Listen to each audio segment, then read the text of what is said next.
Welcome back to the program. We are joined here today by Bienvenido de nuevo al programa. Hoy nos acompaña Ray McGovern, un veterano de la comunidad de inteligencia con 27 años en la CIA. Presidió las evaluaciones nacionales de inteligencia y participó en la preparación del informe diario del presidente. Gracias por venir. Están ocurriendo muchas cosas en el mundo hoy en día. Cada día se vuelve un poco más dramático. Trump no ayuda a reducir el dramatismo. Pero lo más importante, obviamente, es el nuevo acuerdo de paz que está proponiendo Estados Unidos.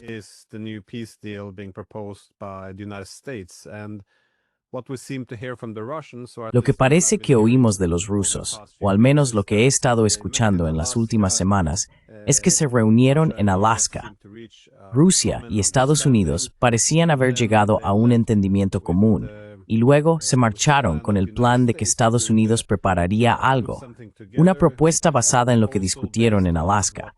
Muchas personas, desde Sergei Lavrov hasta otros, han comentado que los estadounidenses nunca volvieron a ponerse en contacto con ellos. Pero este switcheroo, o este plan para expedir ese punto, es una continuación calling to Alaska.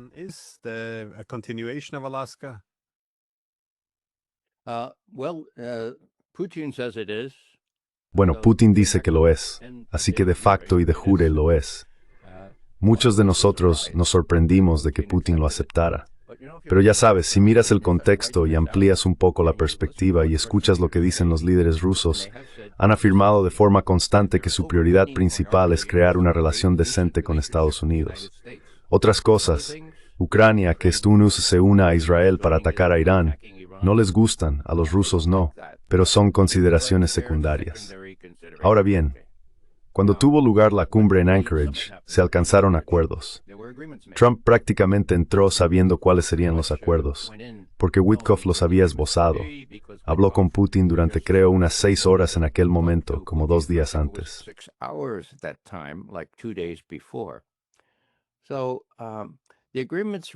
Así que los acuerdos alcanzados tenían que ver con un alto el fuego.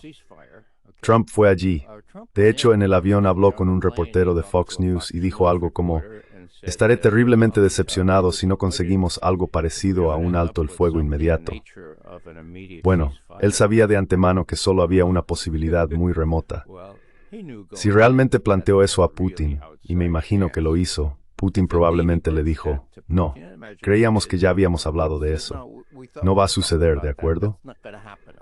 Así que 2 horas después de la reunión, Trump entra en su Truth Social y dice: no vamos a buscar un alto el fuego inmediato. Queremos el acuerdo completo, el paquete entero, como decimos a veces en Estados Unidos.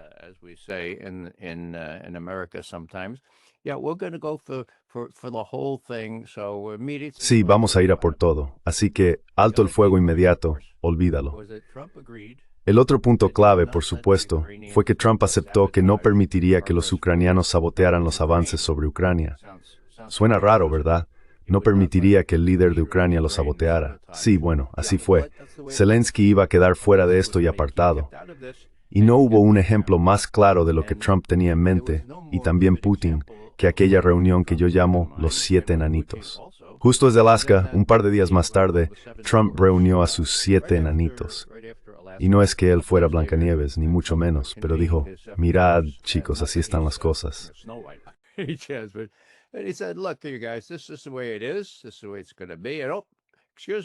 Así es como va a ser. Y disculpa, ¿podrías irte, por favor? Porque mi amigo Vlad está al teléfono ahora. Me prometió que me llamaría y voy a atender su llamada. Volveremos. Así que, media hora más tarde regresan para recibir instrucciones. Ahora bien, el problema era que los europeos y Zelensky pensaban: bueno, podemos oponernos a esto. Y durante un tiempo parecía que funcionaba.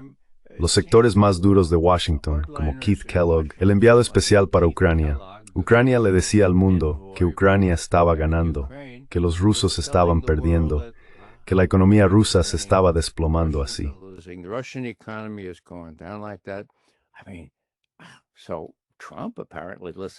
Quiero decir, Trump, al parecer al escuchar eso, dijo: vale, bueno, quizá deberíamos tener un alto el fuego inmediato, ya sabes, y apoyaremos a Zelensky. Así que lo que ocurrió, por supuesto, es que descubrieron que eso había llegado a un punto muerto. y se dieron cuenta de ello hace varias semanas. Estoy hablando de los increíbles avances militares rusos en el Donbass, incluso fuera del Donbass, rompiendo líneas ucranianas muy fuertes y fortificadas desde hace mucho tiempo, y dejando claro que no va a durar mucho más. Los ucranianos están desertando por miles, no tienen armas nuevas y mucho menos gente nueva para manejarlas. Y su situación económica y financiera es desesperada.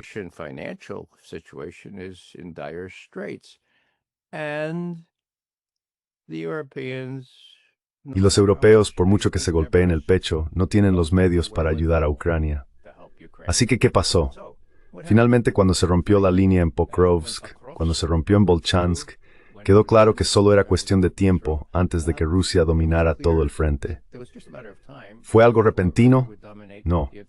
Fue poco a poco, paso a paso, ¿verdad? En otras palabras, los rusos avanzaban como siempre lo habían hecho, salvo que esta vez no había soldados ucranianos en su camino. Bien, así que lograron pasar.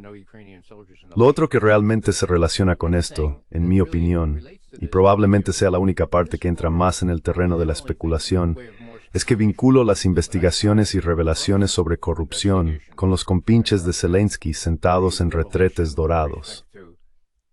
Zelensky cronies sitting on golden potties. That's out of the mouth of Putin. No. Eso sale de la boca de Putin, nada menos. Y todas esas cosas que se han descubierto sobre la corrupción generalizada, ya sabes, realmente no podemos decir que me sorprenda, porque Ucrania siempre ha sido así. Pero ahora los principales, los amigos más cercanos de Zelensky, han demostrado ser lo que son, un grupo de cleptómanos. Así que Zelensky está acorralado aquí. Cuesta creer que todos los que rodean a Zelensky sean culpables de todo tipo de corrupción, y que Zelensky sea, como dijo un comentarista, una virgen pura e ignorante de todo esto. Cuesta creerlo. Así que entre el tema de la corrupción y los reveses en el campo de batalla, Zelensky se encuentra en una posición muy débil. Y de repente aparece este plan, un plan de 28 puntos.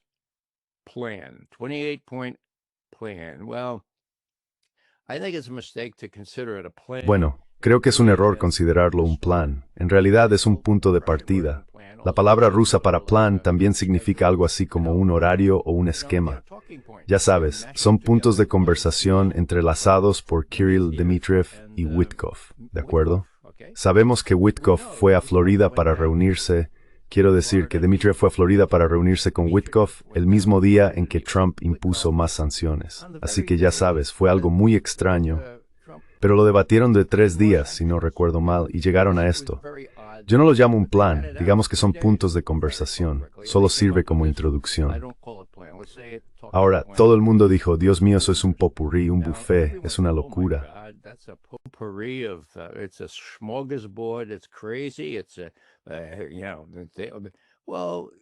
Sí, bueno, ya sabes, maravilla de maravillas, ayer por la tarde, más o menos a esta hora, Putin dijo, sí, es una buena idea. Ahora lo tenemos por canales oficiales. Hasta entonces todo venía de los ucranianos y de otros. Y en mi opinión, probablemente fue el general Kellogg quien lo filtró, pensando que así podría echar por tierra todo el asunto. En cualquier caso, Putin se levanta, y ya sabes, esa orquestación suya, ese como se dice, el valle que haces en esas reuniones del Consejo de Seguridad Nacional. En una ocasión reciente fue Vladimir Putin, el jefe de la casa, quien dijo, de acuerdo, ahora vamos a hablar de transporte. Ministro de Transporte. Putin said, okay, now we're going to talk about transportation. Transport minister, and then Volodymyr said, excuse me, if I may. Y entonces Vladimir Putin dijo, disculpen, si me permiten, quiero hablar de algo más importante. Y creo que se refería a la amenaza de Estados Unidos de reanudar las llamadas pruebas nucleares, ¿de acuerdo? En cualquier caso, lo mismo ocurrió ayer. ¿Quién fue? Matviyenko, Valentina Matviyenko, la única mujer en este Consejo de Seguridad. Ella dice, señor Putin, antes de pasar a Lavrov, si me permite, es toda una coreografía, es magnífico. Él dice, sí, ¿qué tienes? Ella responde, bueno, ya sabe, hay mucho debate sobre este llamado plan de paz de 28 puntos de Trump.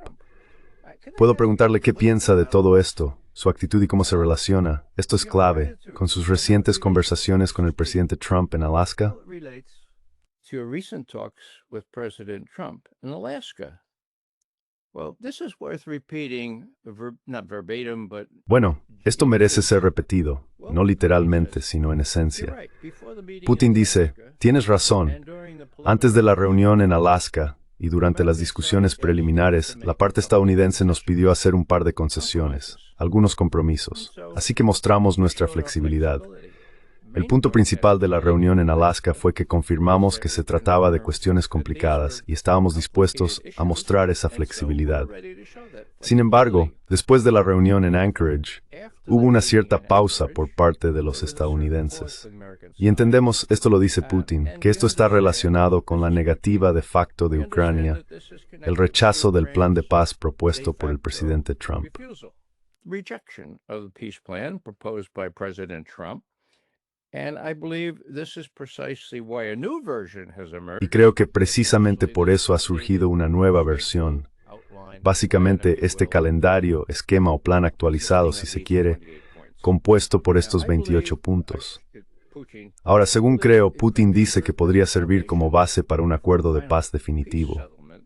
Y no se está debatiendo en detalle con nosotros. Es decir, los estadounidenses han presentado este documento, se lo han mostrado a los ucranianos, pero no han hablado con nosotros en detalle al respecto. Creo que sé por qué, dice Putin.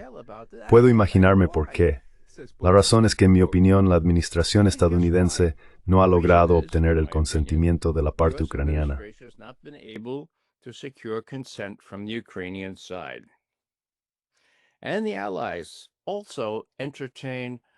Y los aliados también se aferran a cierta ilusión de que pueden infligir una derrota estratégica a Rusia.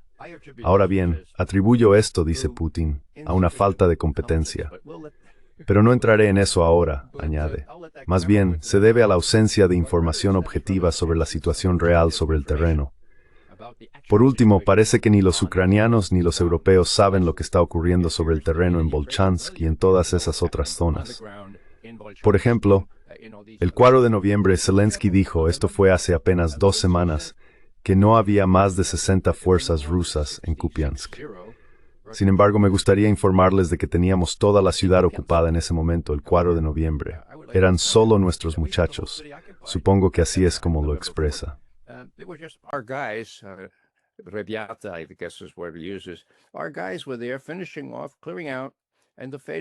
Nuestros hombres estaban allí terminando, despejando, y el destino de la ciudad ya estaba decidido. Entonces, ¿por qué decía eso Zelensky en ese momento? Ese es un ejemplo concreto. Al terminar aquí, los instigadores europeos, instigadores es la palabra que él usa, deben entender que lo que ocurrió en Volchansk, en Kupiansk y de forma inevitable en otras zonas clave del frente, volverá a suceder. Quizá no tan rápido como preferiríamos, pero inevitablemente es la palabra. En conjunto, este desarrollo nos conviene porque conduce a alcanzar los objetivos de la operación militar especial, aunque tenga que ser mediante un enfrentamiento armado. Sin embargo, Adnaka, si conocéis cómo usan Adnaka, que significa sin embargo, como he declarado repetidamente, seguimos dispuestos a entablar negociaciones de paz.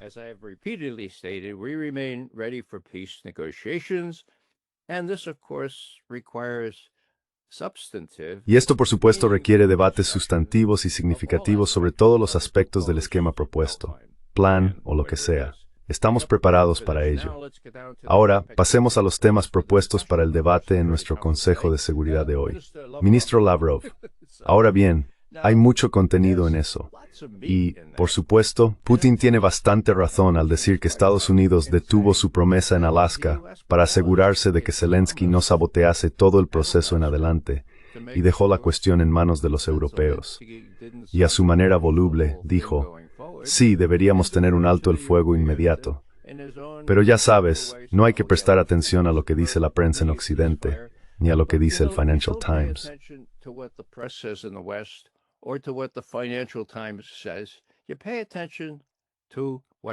Prestad atención a lo que dice Putin, ¿de acuerdo? A lo que dice Lavrov. Y ya sabes, eso no es una especie de kremlinología sofisticada, es simplemente cómo funciona el mundo. Y lo que ellos dicen, volviendo a mi primer punto, es que nuestra prioridad indiscutible es crear las condiciones para una mejor relación con el secretario. Fin de la cita. Ahora bien, no es un camino despejado.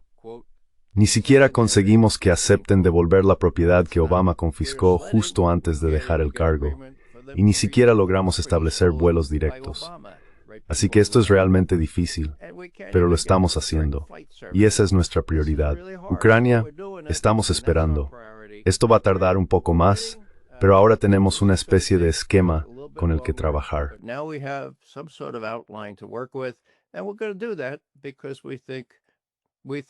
Y vamos a hacer eso porque creemos que Trump también quiere hacerlo. Y eso es lo importante. Si Putin y Trump quieren ambos hacer esto, creo que están un poco cansados de Zelensky. El camino ya está preparado para deshacerse de él, aunque solo sea por corrupción, sino por mala conducta, o por el hecho de que no permite que sus generales den órdenes a esas decenas de miles de personas atrapadas en esos calderos para que se rindan y salven sus vidas. O no dio órdenes para que pudieran salir de esos calderos cuando aún podían. Quiero decir, Zelensky tiene mucho que responder, y creo que no pasará mucho tiempo antes de que lo veamos realmente como una simple figura decorativa, si es que sigue presente.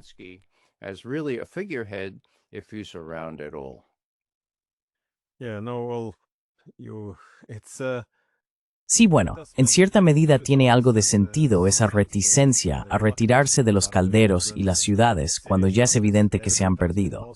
Porque de nuevo, ¿qué hará Estados Unidos en este caso? Parece que gran parte de esto depende de la imagen pública, porque Trump puede inclinarse por presionar a Ucrania si cree que Ucrania puede ganar, o si cree que Rusia puede hacerlo, entonces presionará a los ucranianos para que cierren un acuerdo. Creo que por eso las maniobras de relaciones públicas son tan importantes para el lado ucraniano. Esa resistencia a retroceder, a pesar de las horribles bajas que están sufriendo, y de todos los soldados que en la práctica se ven obligados a rendirse o morir. Creo que los europeos obviamente contribuyen a esto con mucha propaganda descarada, y llamémoslo por su nombre, narrativas muy disparatadas, muy alejadas de la realidad. Pero de nuevo, mucho depende de lo que piense Trump. Si va a unirse a la lucha contra Rusia o si va a presionar para poner fin a la guerra en unos términos que no sean favorables para los europeos.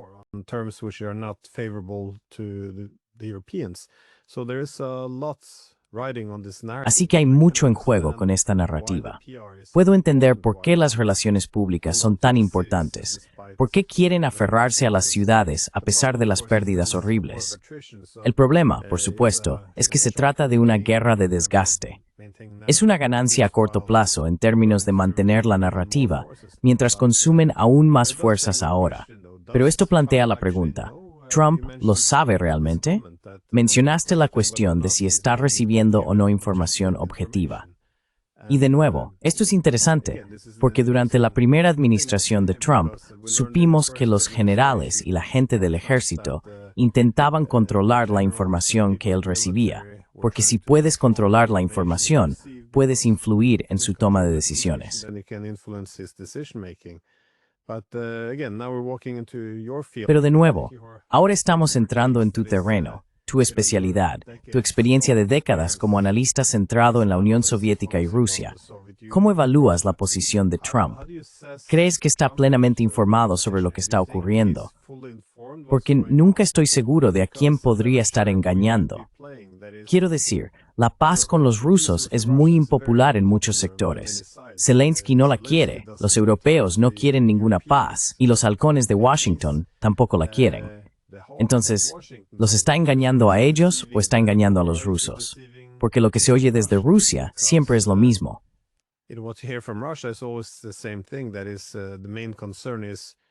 La principal preocupación es que todos estos esfuerzos de paz sean falsos, que no sean más que otro Minsk, un intento de congelar las líneas del frente, reconstruir las fuerzas armadas ucranianas y ganar unos años para incorporar misiles de largo alcance. ¿O se trata de un deseo genuino de Trump de resolver realmente estas tensiones con Rusia? Porque eso implicaría abordar la necesidad de ampliar, o más bien, el fracaso en establecer una arquitectura común de seguridad europea. Todas esas cuestiones que a lo largo de los últimos 30 años nos han llevado a la guerra que estamos viendo ahora. Es una pregunta muy larga y soy consciente de ello, pero ¿cómo estás evaluando esto, Glenn? Well, Glenn, in your preliminary remarks there, En tus comentarios preliminares sobre esta pregunta dijiste, si Ucrania pudiera ganar, quiero decir, Ucrania no puede ganar. Esa es la nueva realidad. Ahora, tu otra pregunta es mucho más relevante. ¿Sabe Trump que Ucrania no puede ganar? Bueno, despidió, o al menos el general Kellogg anunció su jubilación en enero. Él era la piedra en el zapato, el que le decía a Trump y a todos los demás que los rusos estaban perdiendo, que su economía se estaba desmoronando, que estaban perdiendo decenas de miles de soldados, y que solo era cuestión de tiempo antes de que Ucrania ganara. Cosas de locos, ¿vale? Así que la aparición de esos 28 puntos, y estoy seguro de que hubo muchas discusiones sub rosa, I'm sure there were lots of discussions sub rosa. In other words, the good thing is the Russians and the US are talking. En otras palabras, lo bueno es que los rusos y Estados Unidos están hablando entre sí sin entrar en grandes peleas de propaganda. Witkoff está hablando con Dmitriev, Rubio quizá con Lavrov, pero creo que Lavrov ve a Rubio como una de las moscas en el ungüento. Ahora bien, Rubio adopta una postura diferente respecto a las principales líneas del partido, por así decirlo, que salen de Washington. Es mucho más ácido hacia Rusia, como lo es hacia Venezuela. Pero creo que esa es una de las razones por las que Putin ha decidido autorizar a Dmitriev, su hombre de inversiones, su gran financiero, a hablar en serio, por así decirlo, con Witkoff. Así que terminamos con esta propuesta, y aquí está Putin diciendo, mira, ya sabes, este es el trato. And here is Putin saying, look, here's the deal. We have advanced. Hemos avanzado en lugares donde Zelensky hace apenas 2 semanas dijo, tenemos 300 personas, 600 personas, y nosotros ya habíamos tomado eso. No lo sabía o simplemente está mintiendo. Por supuesto que está mintiendo. Y luego, ya sabes, eso de sentarse en esos retretes dorados, también salido de la boca de Putin. Quiero decir, eso es realmente perjudicial. Ahora, déjame hacer un poco de especulación aquí, Glenn. Cuando crearon la NABU, el brazo investigador que podía examinar la corrupción en Ucrania, una tarea enorme, fueron los estadounidenses quienes les ayudaron a ponerla en marcha. Mis viejos amigos de la CIA lo saben, y cuesta creer que no dejaran al menos a un funcionario cooptado o algunos dispositivos de escucha. Saben con todo detalle lo que hace la NABU y lo copió.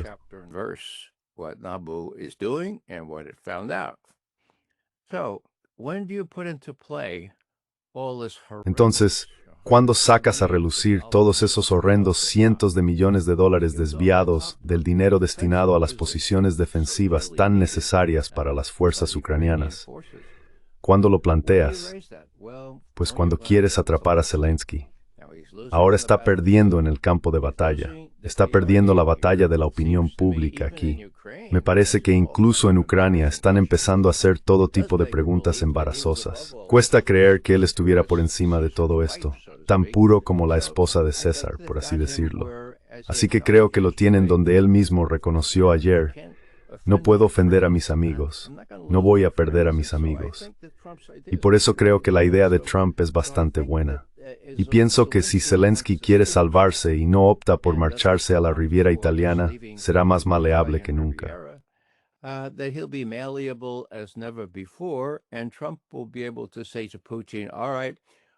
Y Trump podrá decirle a Putin, muy bien, te prometí que Zelensky iba a echar por tierra nuestros planes de paz en Ucrania. Ahora ha cambiado de postura.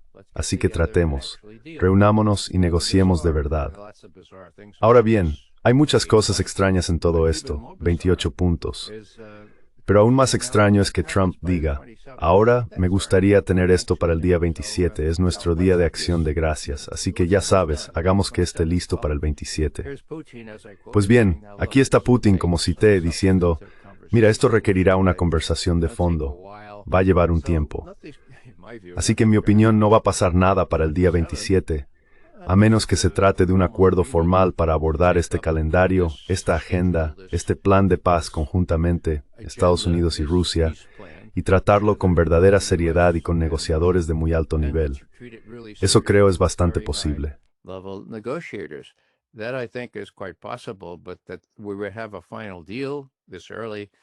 Pero que tuviéramos un acuerdo final tan pronto, bueno, no lo tendremos.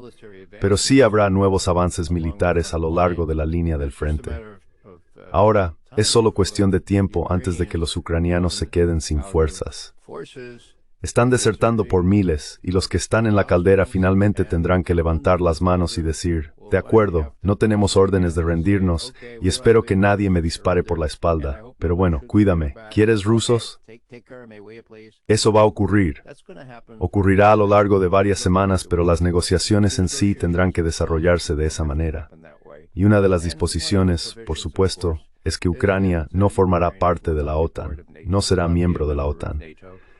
Y eso, por supuesto, es lo principal que los rusos habían pedido, buscado y obtenido un acuerdo al respecto en abril de 2022, apenas 6 semanas después de que comenzara la guerra.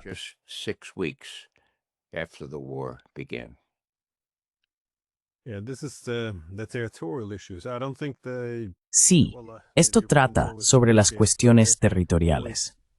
No creo que los europeos siempre comprendan que cuando siguen diciendo que incluso después de la guerra van a continuar enviando armas, quizá incluso tropas, y seguir acercando a Ucrania a la órbita de la OTAN, que Ucrania aún puede unirse a la OTAN, en realidad, lo que están señalando a Rusia es que cualquier acuerdo de paz basado en la neutralidad probablemente no se cumplirá. Se vendrá abajo. Así que, si no crees que Occidente vaya a permitir nunca que Ucrania sea neutral, ¿qué aconsejarías a los rusos? Sería algo así como, toma el territorio que no quieres que acabe en manos de la OTAN. Todo este fingir ser pro-ucraniano no hace más que condenar a Ucrania a un futuro horrible, verdaderamente horrible. To a horrible future, though. But I did catch Vi el discurso muy pesimista de Zelensky. No estaba del todo seguro de cómo interpretarlo, porque por un lado dice que tenemos que elegir entre nuestra dignidad o perder, pero entonces perderemos a nuestro principal socio, Estados Unidos, o aceptar este compromiso humillante. Así que sí, es difícil ver a qué se refería exactamente. También dijo que los ucranianos están hechos de acero, pero que incluso el acero puede romperse bajo suficiente presión. De nuevo, eso podría interpretarse de dos maneras. O bien, que tenemos que alcanzar un acuerdo de paz doloroso, o que era un llamamiento a los europeos para que acudieran a ayudar. No estaba del todo seguro. Me inclino más a pensar que empieza a sonar un poco como un discurso de rendición, pero no me quedó del todo claro.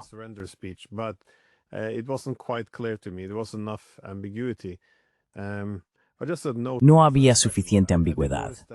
Solo una nota, eso sí, no es una pregunta, pero me di cuenta de que, aunque siempre ha existido esta batalla de narrativas, los halcones antirrusos siguen fingiendo que Ucrania todavía puede ganar. Creo que hemos llegado a un punto en el que mantener la guerra es tan perjudicial que incluso algunos de esos halcones empiezan a reconocer que tiene que terminar. Vi que Neil Ferguson, el comentarista británico, dijo recientemente, quizá hace 1 o 2 días, que no hay ninguna posibilidad de que Ucrania gane la guerra. Y además, la economía rusa no se está tambaleando. Quiero decir, eso es un deseo, no una realidad. Y si esperamos más, el acuerdo solo irá empeorando cada vez más.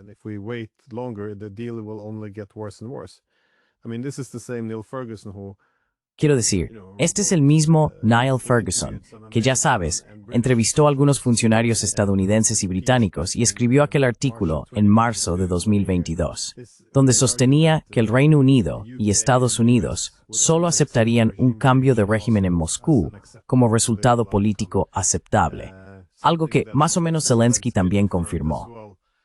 Pero mi punto es que ahora tienes a todos estos halcones, muchos de los cuales empiezan a reconocer que esto ya no está en nuestro interés, que realmente tenemos que poner fin a esta guerra. Así que parece que algo está cambiando de verdad aquí. Ahora bien, la economía rusa es una cosa, pero lo que más asusta a la mayoría de estas personas es lo que está ocurriendo en el campo de batalla. ¿Cómo lo ves tú?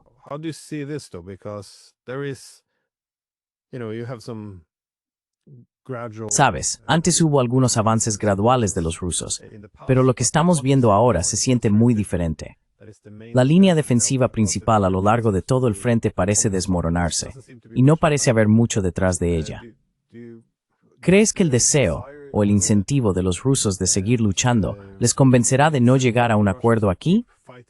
Porque también hay mucha presión en Moscú. Han sangrado mucho. Han sufrido grandes pérdidas durante 3 años y medio. Entonces, ¿realmente van a hacer un acuerdo en el que tengan que confiar en Washington, los europeos y Zelensky, o simplemente van a buscar la victoria total y tomar lo que quieran?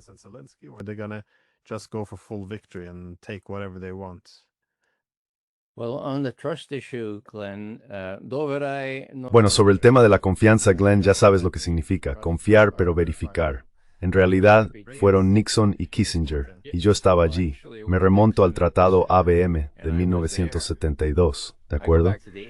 Yo era jefe de la sección de política exterior soviética en la CIA. Estaba en Moscú. Así que Kissinger nos pidió que si confiábamos pudiéramos verificar. Tuve que volver con la gente que manejaba los satélites y todo ese tipo de cosas. Y les dije, bueno, ¿qué hay de eso? Kissinger quiere saber cuánto tardaríamos en descubrir una violación del tratado. Y la respuesta fue, 1 semana, 10 días. Se lo dijimos a Kissinger. Dijo, de acuerdo, eso es suficiente. Eso es suficiente. ¿Hicieron trampa? Sí, hicieron trampa. Un radar enorme, enorme. ¿Y cómo se llamaba el lugar? Big ass radar and what was the name of the place? Krasnoyarsk in the middle of Siberia. Krasnoyarsk, en el centro de Siberia. Reagan. Les llamamos la atención por ello. Reagan era bueno en esas cosas. Dijo, enseñarles las fotos por el amor de Dios y decirles que lo derriben. Bueno, nunca lo hicieron hasta que llegó Gorbachev, y él dijo, de acuerdo, hay un radar ABM. En fin, confía pero verifica viene de entonces. Y, por supuesto, Reagan lo llevó al extremo. Pero ya sabes, ahora es muy sencillo. Los ucranianos han perdido. Y Trump les ha dicho a los ucranianos, mirad, no tenéis buenas cartas que jugar, ¿de acuerdo? Y ahora ha vuelto a decir lo mismo. Dijo que Witkoff, uno de esos tipos del sector inmobiliario, un negociador, le dijo a Dmitry, mira, no solo podemos resolver esto, sino que también podemos tener vuestro túnel bajo el estrecho de Bering.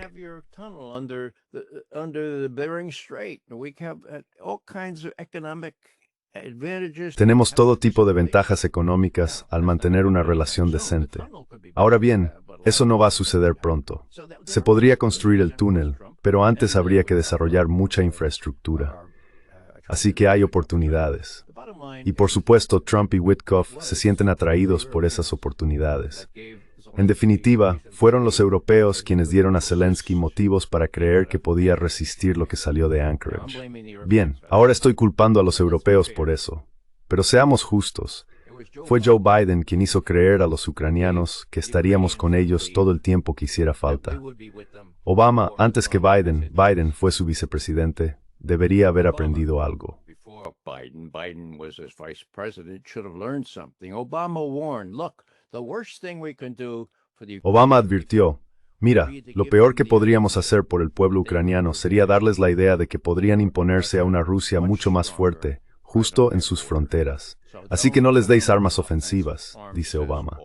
Así que es una tragedia para el pueblo ucraniano. Y sí, los europeos son los perpetradores más recientes de esa tragedia. Pero se remonta a quienes no prestaron atención a lo que, en cierto sentido, Obama dijo con sensatez. Mira, ni siquiera pienses que Ucrania podría vencer a Rusia, y por extensión, que Ucrania pudiera siquiera debilitar a Rusia, porque Ucrania, por el amor de Dios, mira el mapa, y todo un conjunto de generales y todo tipo de otras personas.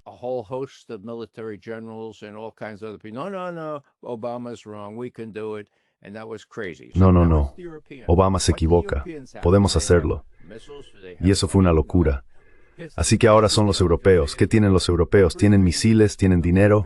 No, aquí está el asunto. Lo diré otra vez. Estoy informando a Putin, ¿vale? Soy el encargado de los informes diarios de este presidente. Y lo fui también para Reagan, por cierto. Así que le digo, ahora señor Putin se va a reír de esto, pero este es el plan. Este es el esquema que tiene Occidente para recuperar sus pérdidas y ganar en Ucrania, ¿de acuerdo? Ahora, los ucranianos van a comprar armamento a Estados Unidos, pero Estados Unidos aún no tiene armamento de sobra. Y los europeos no tienen dinero con el que comprar esas armas. Bueno, digamos que encuentran algo de dinero y deciden gastarlo.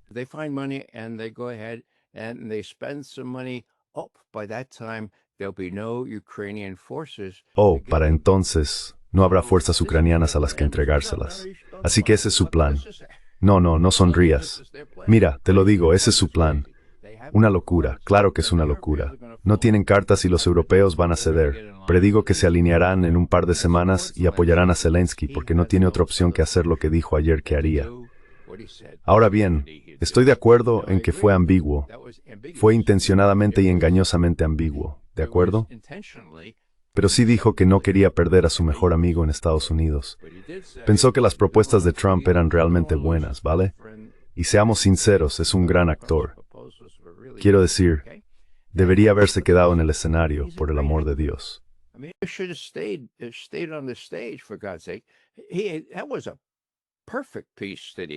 Fue una pieza perfecta la que hizo, y claramente la memorizó del MI6 británico, todo eso de levantar los carteles, para poder lograrlo. Así que sí, es un gran orador, pero se ha quedado sin acuerdos y sin europeos que lo apoyen. Lo que Putin está observando ahora es una especie de pausa entre el 15 de agosto, Anchorage, y luego todo este asunto con Kellogg y otros influyendo en Trump. Y después los europeos diciéndole a Zelensky, no te preocupes, te apoyaremos todo el tiempo que sea necesario. Bien, pues van a tener que decir, presidente Zelensky, ahora ese todo el tiempo que sea necesario ha llegado. No tenemos dinero, no tenemos armas y Estados Unidos se ha retirado. La OTAN se está desmoronando. Lo sentimos. Haga el mejor acuerdo que pueda.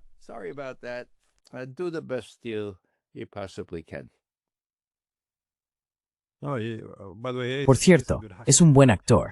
Recuerdo haber visto sus películas hace unos 10 o 15 años. Algunas eran películas rusas en las que él, bueno, ya sabes, pero aún así me resulta un poco extraño que sea el presidente de Ucrania. Pero sí, mi última pregunta era, ¿cómo crees que Trump podría estar moviendo los hilos entre bastidores? Porque claro, mencionaste que ha estado esperando que, bueno, como era de esperar, Ucrania se agote en el campo de batalla. Y ya sabes, si no pueden negar que no van a ganar, eso es bastante significativo, especialmente a medida la situación económica empeora. Es bastante significativo.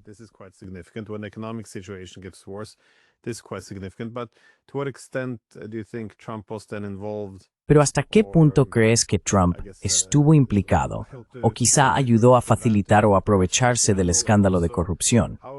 Y además, ¿cómo está gestionando su relación con los europeos? Porque cada vez que Washington presiona a Zelensky, él acude a los europeos, y estos intentan sabotearlo prometiendo, bueno, ya sabes, podemos ocupar el lugar de los estadounidenses. Sea lo que sea que te hayan enviado, nosotros podemos intervenir. Solo sigue luchando, sigue reclutando a esos jóvenes ucranianos, sácalos de sus casas y coches, y mándalos al frente. Entonces, ¿cómo crees que está manejando su relación con Zelensky y los europeos para sacar adelante su acuerdo?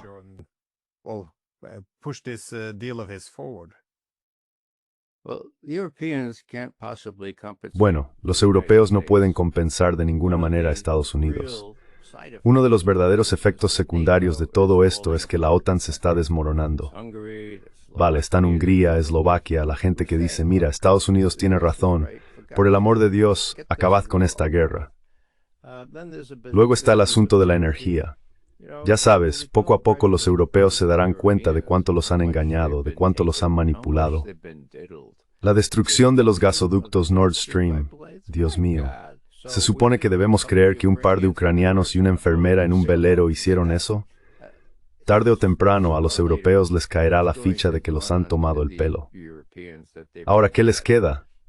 Tienen un verdadero problema, porque toda su existencia, estos burócratas políticos que han llegado a la cima,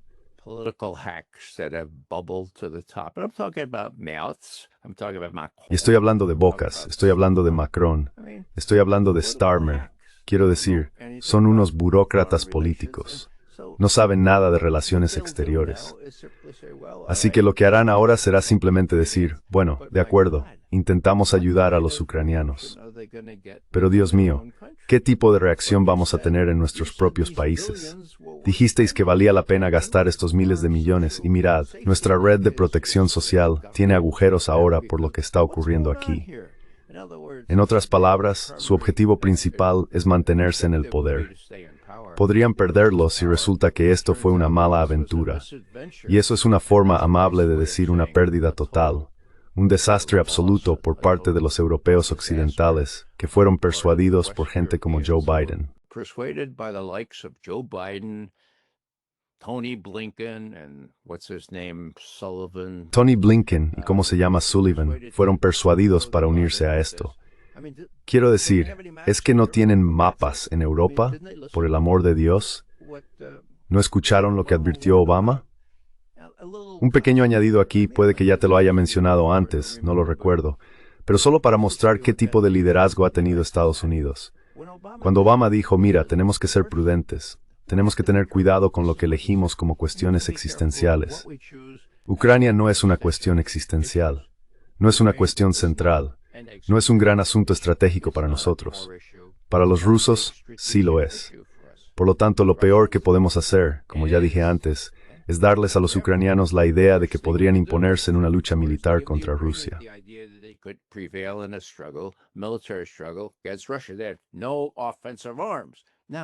No tienen armas ofensivas. Ahora bien, en aquel momento había un subsecretario de Estado bajo el mandato de Obama y dijo, señor presidente, tiene toda la razón, porque cada arma que entregáramos a Ucrania, los rusos podrían igualarla, y podrían duplicarla, luego triplicarla, luego cuadruplicarla. Así que tiene toda la razón, señor presidente. Ahora, Glenn, creo que sabes quién era, pero se lo voy a decir a tu audiencia. Era Tony Blinken. Tony Blinken. Más tarde, se convierte en secretario de Estado, fíjate, bajo Biden. Ahora, ¿qué dice? Algo completamente distinto. O se le olvidó que tenía razón la primera vez, o que Biden tenía razón, que Obama tenía razón la primera vez.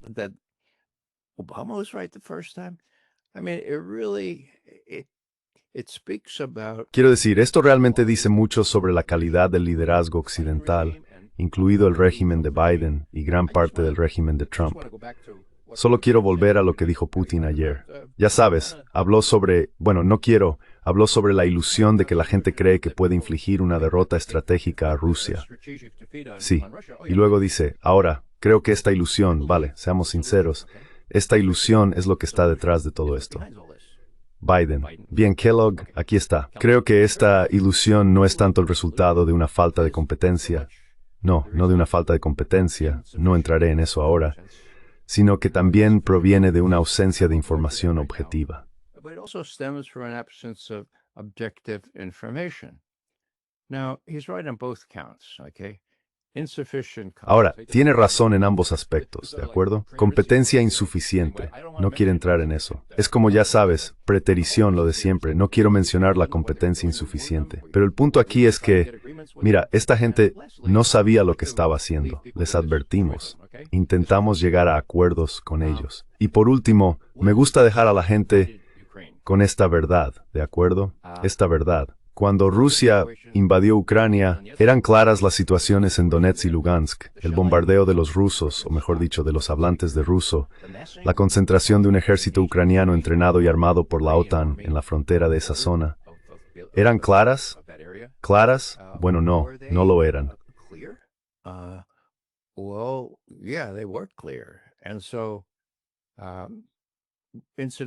Y así, por cierto, tenemos documentos de la OSCE, la Organización para la Seguridad y la Cooperación en Europa, que muestran que el bombardeo de las zonas pobladas por rusos en Donetsk, por ejemplo, aumentó el 14 de febrero de 500 a 14.000 6 días después. Bien, así que ahora la verdadera pregunta es, ¿tenía Rusia alguna otra opción aparte de invadir Ucrania? Jens Stoltenberg dijo, un amigo tuyo, sin duda, que admitió ante la OTAN hace 2 años. Mira, los rusos dijeron que si intentábamos incorporar a Ucrania a la OTAN, tendrían que invadir Ucrania. Y dijimos que no. Así que invadieron Ucrania. Para entonces, 500.000 de jóvenes ucranianos, sin mencionar a los rusos, habían perecido en esta maldita guerra, completamente innecesaria. Así que aquí está la cuestión. ¿Tenía Putin alguna otra opción? Yo no creo que la tuviera, pero no tienes por qué escuchar a McGovern. I don't think he did, but you don't have to listen to McGovern. Listen to the real expert on this. A fellow named Escucha al verdadero experto en esto, un tipo llamado John Mearsheimer, el decano de la Escuela Realista de Relaciones Internacionales.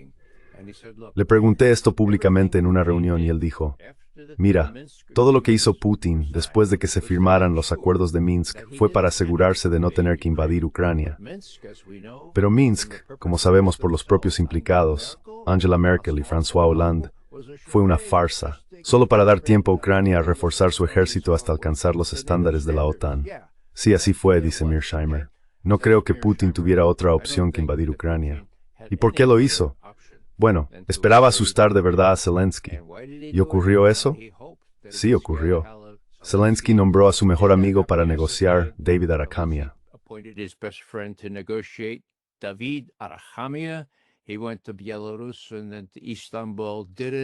Fue a Bielorrusia y luego a Estambul, firmó un acuerdo que fue rubricado, y Estados Unidos y el Reino Unido intervinieron y lo echaron por tierra, convenciendo a Zelensky. Mira, si te quedas con nosotros, te apoyaremos todo el tiempo que haga falta. Zelensky, actor de profesión y deseoso de ser el servidor del pueblo y el presidente de Ucrania ad infinitum, dijo, de acuerdo, bueno, parece que me quedaré con vosotros entonces.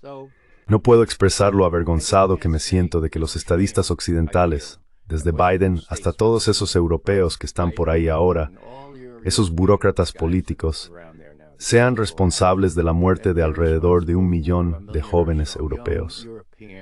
Es una carga enorme. Y espero que algunas de esas personas tengan conciencia para que puedan vivir con ello durante un tiempo y no obstaculicen una resolución pacífica de esta guerra innecesaria.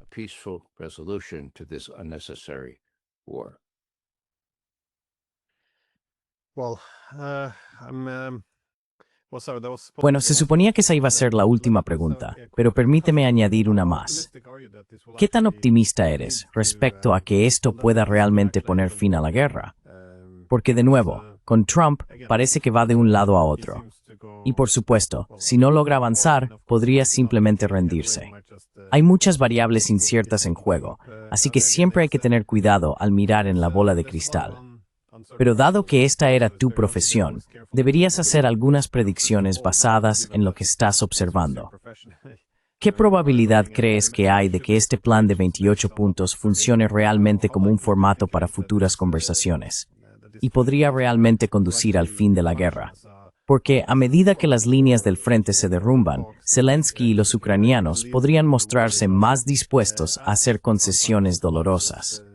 Pero, al mismo tiempo, los Rausman Stankstag so viens forward and al Thirakim thing. It's going to smarn.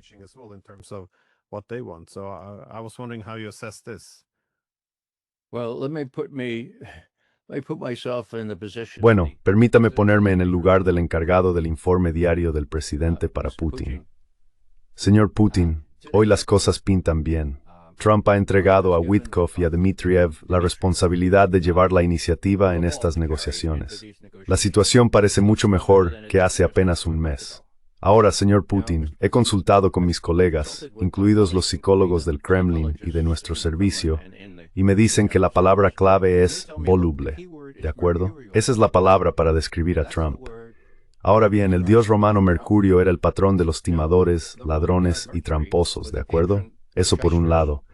Por otro, señor Putin, probablemente usted haya roto alguna vez uno de esos, ya sabe, esos viejos termómetros que solíamos tener.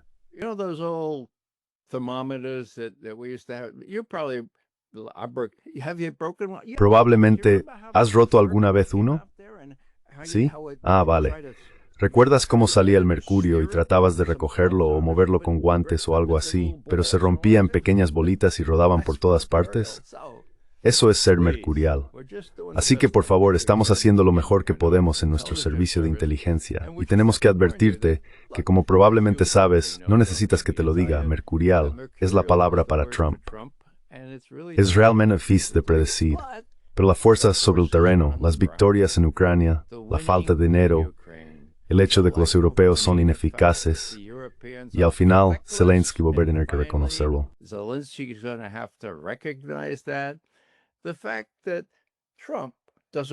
El hecho de que Trump no quiera tener una guerra nuclear, al igual que tú, es algo bueno. Así que sigamos. No lo dirías como oficial de inteligencia, pero la implicación sería, mira, mantén una relación decente con Trump. Nunca se sabe lo que puede pasar. pero lo más probable es que esta semana puedas establecer una relación de ese tipo. Y eso, como digo, lo digo ahora, es el paradigma dominante, el marco general bajo el cual Putin está llevando a cabo su política hacia Occidente, Estados Unidos primero. Construyamos una relación decente con Estados Unidos. ¿Por qué? Bueno, creo que es bastante sencillo. Putin es un estadista muy responsable. No quiere arriesgarse a una guerra nuclear. He doesn't want to risk any nuclear war. Okay? I mean, it's as simple as that. You gotta. Quiero decir, es así de simple. Tienes que persuadir. Tienes que ser muy amable con un tipo que por temperamento es como Trump, voluble, pero también delirante y narcisista. La forma de tratarlos es con guantes de seda. ¿Por qué? ¿Porque te gusta actuar así? No, porque tiene los dedos sobre el código nuclear. Así es como lo veo. Creo que Putin va a mantener la pólvora seca. Pero ya sabes, solo mirando esto en lo que el propio Putin dice. Hace 2 semanas, Zelensky dijo que no había más de 60 militares rusos en Kupiansk. En ese momento exacto, nosotros ya habíamos tomado Kupiansk y lo estábamos limpiando.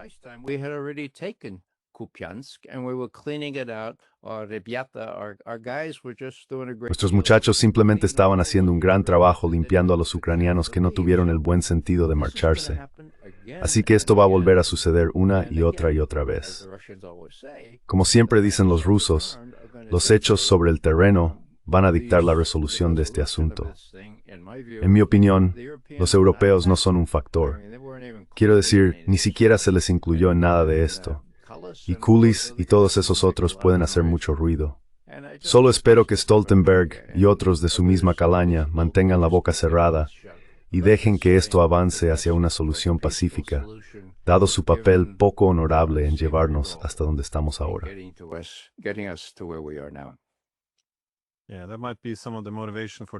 Sí, eso podría ser parte de la motivación de la rapidez de Trump en todo este asunto. Al dar, básicamente, un plazo de 1 semana a Zelensky, deja a los europeos con menos tiempo para intervenir. En fin, Ray, muchísimas gracias por venir. Tenía muchas ganas de conocer tu perspectiva y no decepcionas. Así que gracias de nuevo. Muchas gracias, Glenn. Thank you very much, Glenn.